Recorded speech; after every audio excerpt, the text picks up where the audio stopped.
Sudah habis nyawa saya, dihabiskan. Terdakwa Ferdy Sambo menggenggam senjata api menembakkan ke arah tubuh korban hingga korban Nofriansah Yosua Huta Barat meninggal dunia.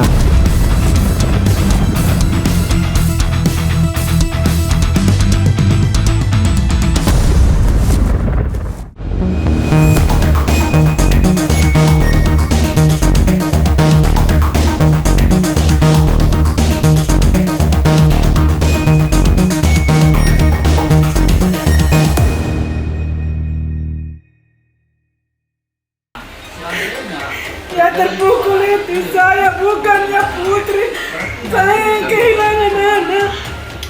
Saya yang sudah habis nyawa saya, dihabiskan dan dibunuh. Yang dibuat buat Putri bersama pihaknya.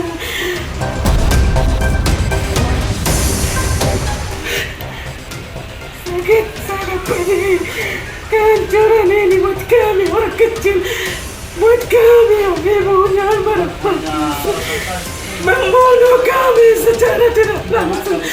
Sudah membunuh anak kami, membunuh kami lagi sebagai orang tua.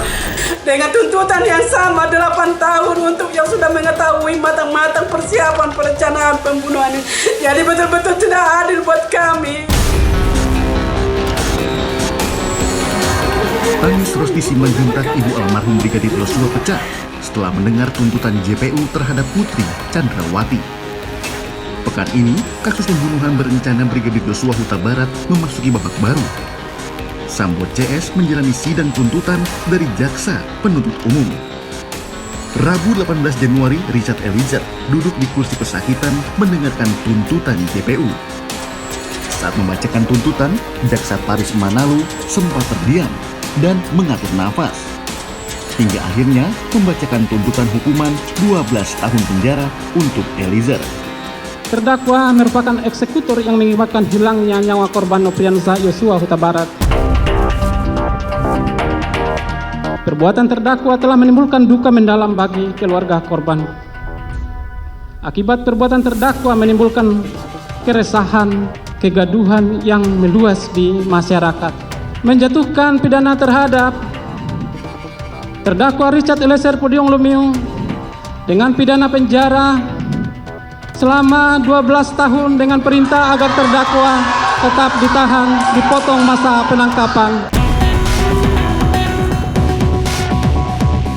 Sontak, suasana sidang jadi riuh oleh teriakan pengunjung pasca tuntutan JPU terhadap Eliezer dibacakan. Eliezer pun tak kuasa menahan tangis. Suasana ruang sidang yang semakin tidak kondusif membuat Hakim Wahyu Imam Santoso mengskors sidang beberapa saat. Kepada para pengunjung, mohon untuk tenang.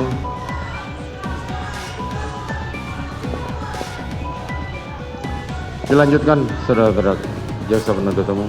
Saudara penuntut umum, tolong juga sidang dinyatakan diskors.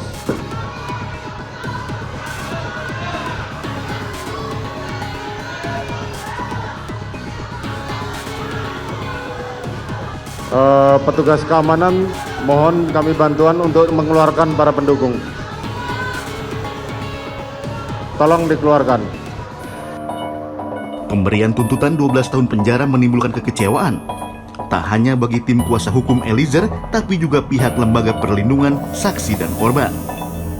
LPSK menilai tuntutan yang diberikan JPU terlalu berat dan mengesampingkan rekomendasi LPSK terkait status Eliezer sebagai justice kolaborator. Ya, karena menurut kami penghargaan sebagai JC itu kan keringanan hukuman. Nah, salah satu keringanan yang disebut keringanan hukuman adalah pidana yang paling rendah dibanding para terdakwa lainnya. Ini yang kemudian tidak diperhatikan silakan seperti itu.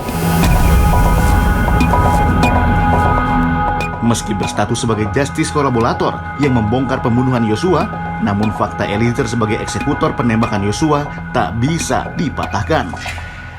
Menurut mantan Hakim Agung Gayus Lumbun, JPU menilai seorang justice kolaborator bukan berarti terbebas dari hukuman. Ini pandangan-pandangan yang perlu dipahami dan tidak menjadikan harapan yang tinggi di masyarakat.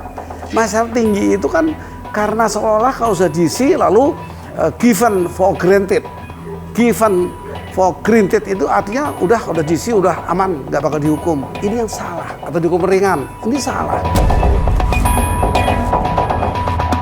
Karena JC itu bertugas ya, diwajibkan melakukan itu kerjasama. Bagi saya, kalau Eliezer betul-betul bisa berkolaborasi, memang ini terlalu berat. Ya, ini bisa dikurangi jauh kalau dengan dia betul bisa berkolaborasi.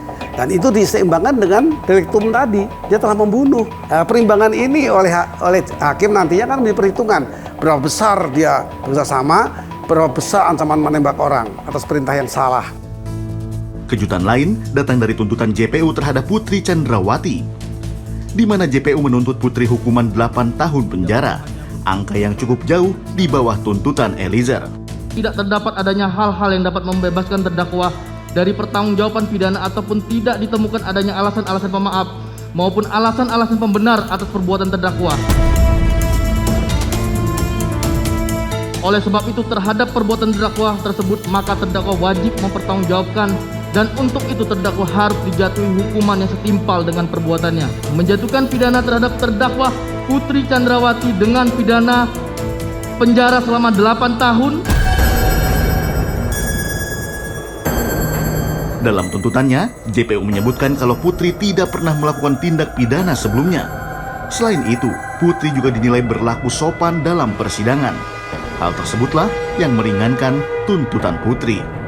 Yang saya amati bukan besar atau kecilnya sebuah tuntutan, tapi latar belakang yang menjadikan JPU itu menuntut masing-masing sebesar itu ya.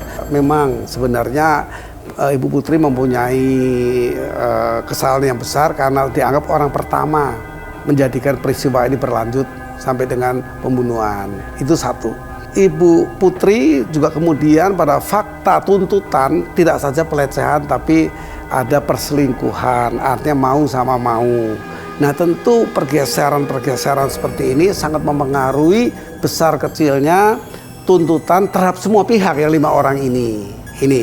Tetapi negara kita ini tidak menganut satu konsep adanya satu hukuman bersama untuk pidana. Apa yang membuat Sambo dituntut seumur hidup namun tidak dihukum mati?